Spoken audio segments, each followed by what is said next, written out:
The steam donkey was the iron beast that transformed the logging industry.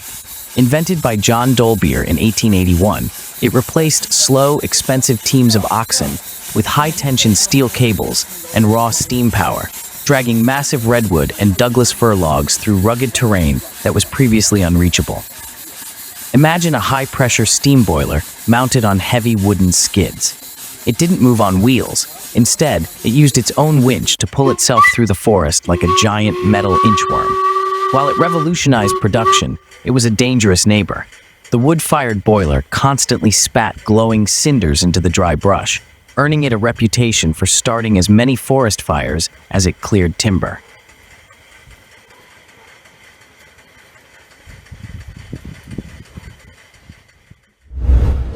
The Herbie tractor is essentially a rolling paradox, a piece of 1940s aviation history repurposed for ground-level violence.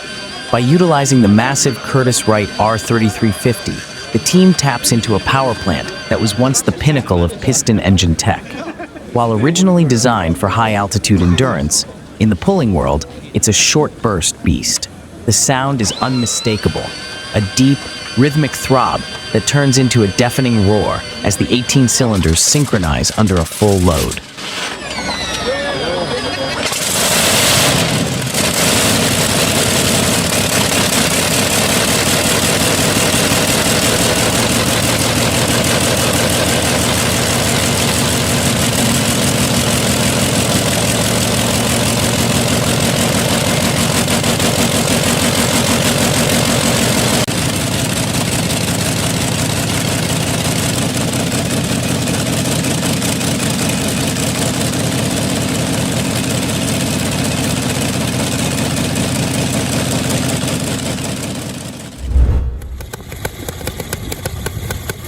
Named after the Greek king bound to a fiery wheel, the IXION Model B MUNKTELL was far more polite than its namesake.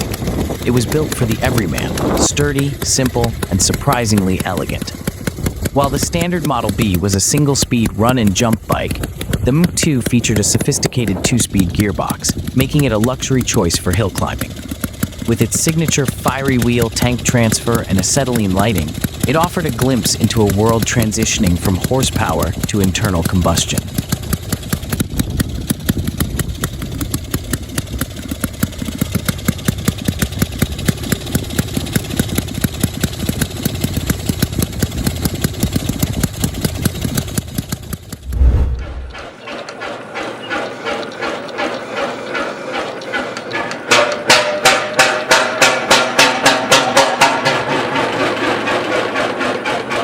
Before the modern diesel engine became refined, there was the hot bulb.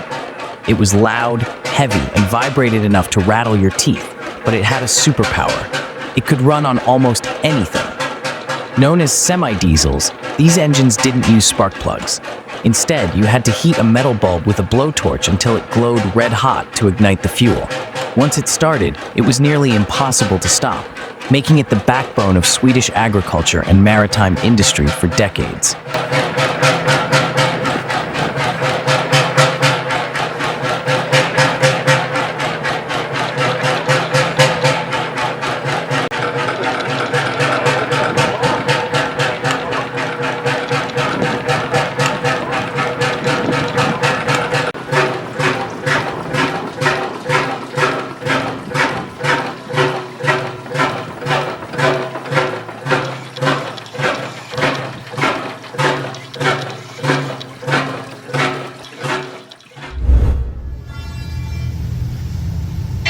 The FAIRBANKS MORSE 150 horsepower is a titan of American industrial engineering. These were not engines for cars or trucks. They were stationary powerhouses the size of a small room, designed to run for 50 years without a coffee break.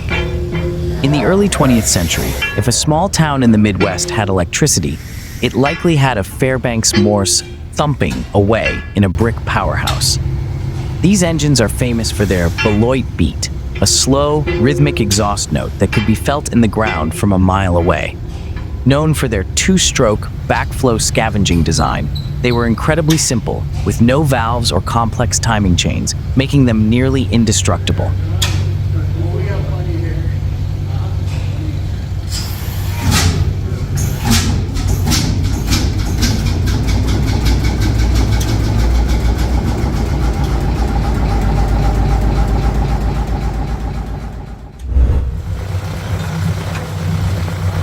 The 1929 HART PARR 1836 represents the peak of the company that literally gave the tractor its name. By 1929, this model was the refined heavy-duty workhorse of the HART PARR line, known for its massive horizontal cylinders and the ability to burn anything from gasoline to cheap kerosene distillate. The HART PARR 18-36 was a standard tractor, meaning it wasn't for rowing between crops, but for heavy plowing and belt work. It was famous for its surplus power marketing. While rated at 36 horsepower for the belt, it often tested well over 40 horsepower. Its two massive horizontal cylinders gave it a distinctive slow-speed chug that defined the sound of the American Midwest for a generation before the company merged to become part of Oliver in late 1929.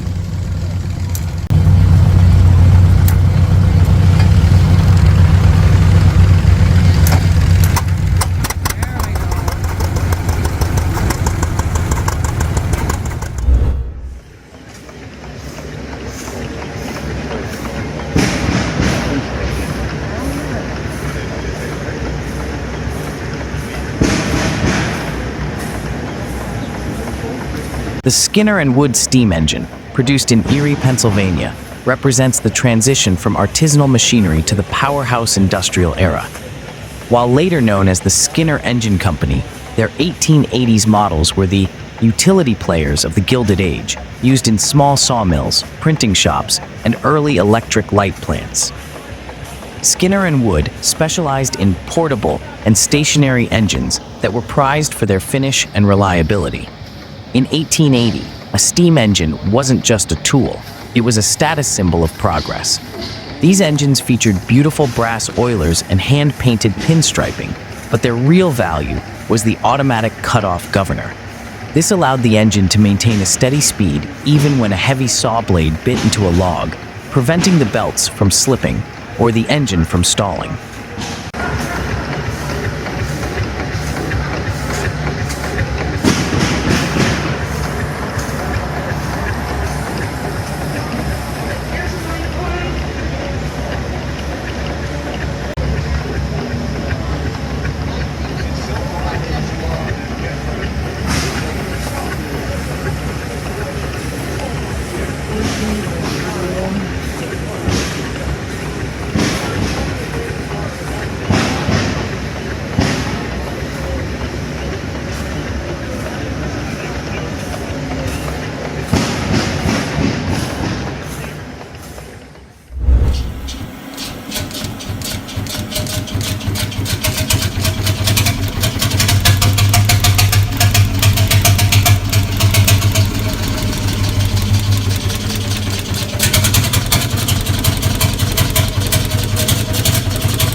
The Petter S-type twin was the sophisticated successor to the crude hot bulb engines of the early 1900s.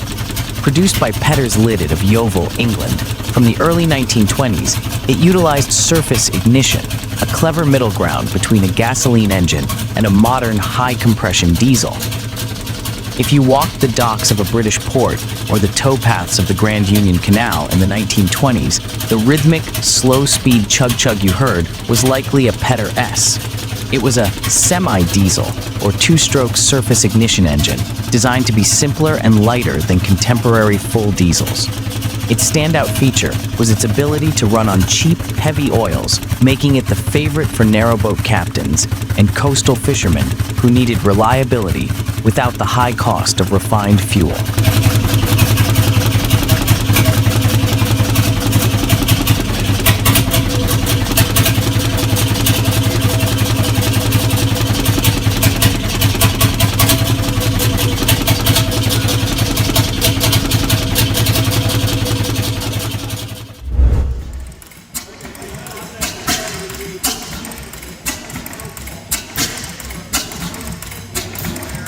In the early 1900s, the SAMSON name was synonymous with rugged reliability. These were not light-duty machines. They were massive, stationary, West Coast-style engines designed to pump thousands of gallons of water per minute. Known for their cloverleaf flywheel spokes and sophisticated, for the time, throttle governing systems, they were built with a level of finish and precision that earned them the nickname the the Rolls-Royce of gas engines among early 20th century farmers.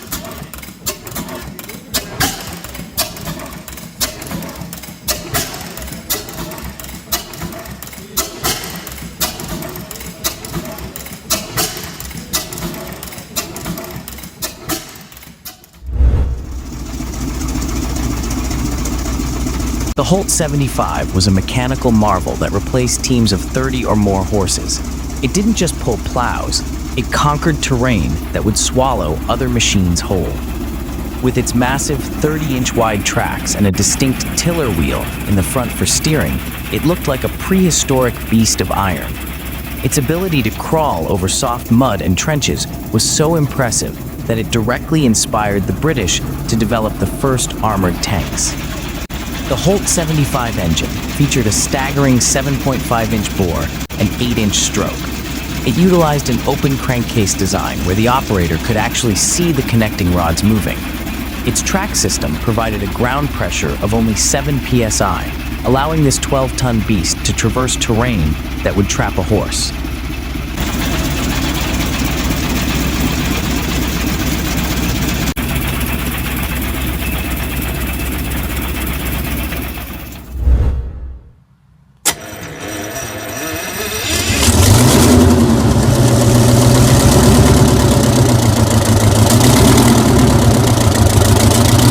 The Detroit Diesel V16, most famously the 1671 and 16V92, is the rock star of the diesel world.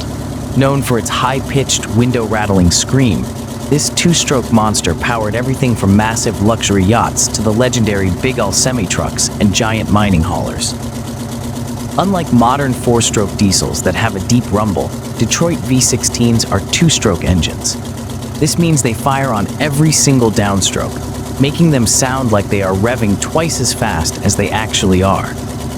They are loud, incredibly thirsty, and famous for their green leaker nickname, due to their habit of weeping a bit of oil. Yet, they offered a power-to-weight ratio that was unmatched for decades, providing instant, aggressive throttle response that made them a favorite for captains and heavy equipment operators alike.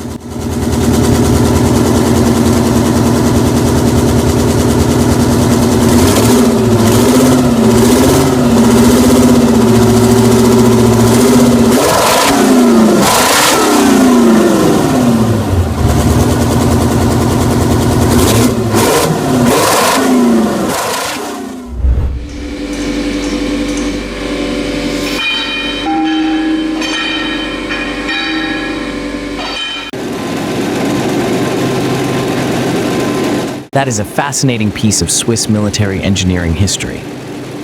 The Festung Fürgels is one of the largest and most legendary alpine fortresses in Switzerland, and its power plant is a centerpiece of its self-sufficiency. The original Sulzer diesel engines in Fürgels were designed for extreme reliability during a siege. While modern emergency generators are compact, these vintage units are massive, slow-revving industrial masterpieces built to run for decades. While 16 liters is common for modern truck-based generators, some of the legendary big Sulzers in Swiss bunkers were significantly larger. However, the 140 horsepower rating aligns perfectly with the medium-sized auxiliary units used to maintain the fortress's peacetime load.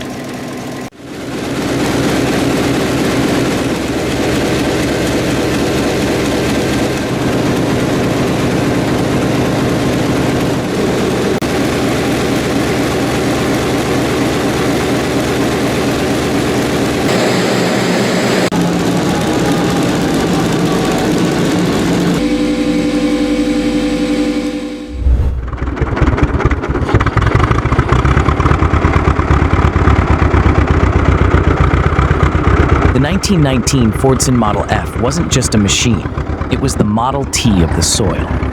Before Henry Ford applied his assembly line magic to agriculture, tractors were massive, expensive, steam-powered behemoths that only the wealthiest landowners could afford. The Fordson changed the game by making mechanized farming accessible to the average person. In 1919, the Fordson was a revolution in cast iron. It was the first tractor to ditch a heavy steel frame, using the engine block and transmission housing themselves as the structural skeleton. It was small, loud, and notoriously feisty. It had a dangerous habit of flipping backward if the plow hit a root, but it effectively ended the era of the horse and mule, forever changing how the world is fed.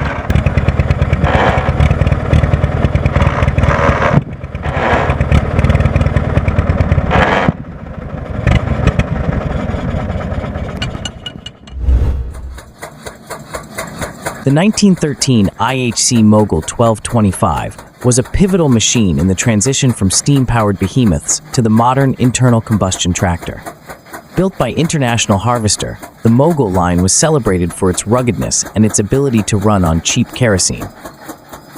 In 1913, the Mogul 1225 was a marvel of agricultural engineering. Unlike the massive steam engines that required a crew to operate, the Mogul allowed a single farmer to manage the power of 25 horses. It was a bridge between eras, featuring a massive, slow-turning single-cylinder engine and giant steel skeletons for wheels. It didn't just plow fields, it signaled the end of the horse-drawn age, offering reliable, portable power that could run all day without tiring.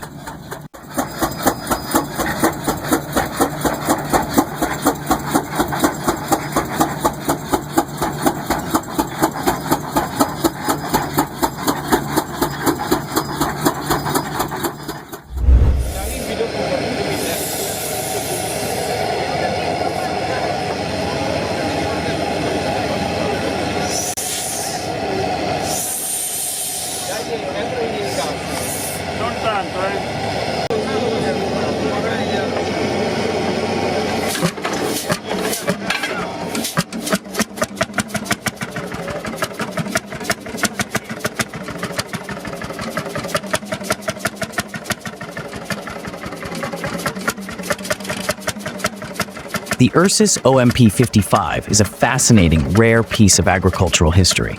It was essentially an Italian-assembled version of the Polish URSUS C-45, which itself was a direct clone of the legendary German Lanz Bulldog D9506. Produced in the early 1950s through a partnership with Officine Meccaniche Pistoiesi, OMP, it brought the simple, indestructible, hot bulb engine technology to the Italian market. The OMP-55 was the multi-fuel king of its day. Its massive, single-cylinder hot bulb engine could run on almost anything: crude oil, used motor oil, or even vegetable oil, as long as it was liquid. To start it, the driver had to heat a bulb on the front of the engine with a blowtorch until it glowed red, then manually swing the steering wheel, removable for this purpose, into the side of the engine to kickstart the piston.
The Dodge WC-51 weapon carrier was the backbone of Allied mobility during World War II.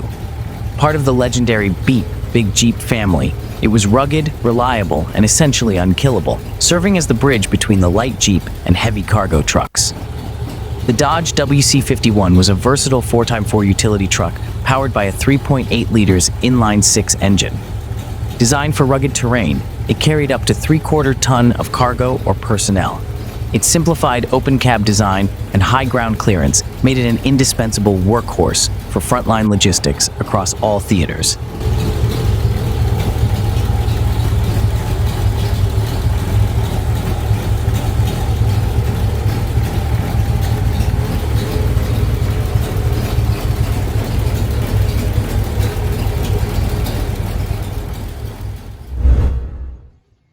term DESI black engine refers to a legendary class of slow-speed, horizontal, single-cylinder diesel engines that have powered the agricultural heartlands of India and Pakistan for decades.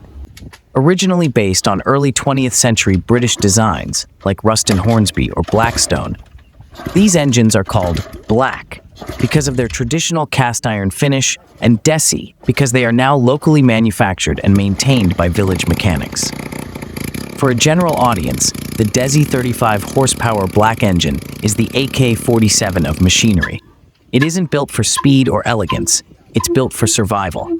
Featuring a massive, iconic flywheel that keeps it chugging through thick mud and heavy loads, this engine is the backbone of rural irrigation and flour milling.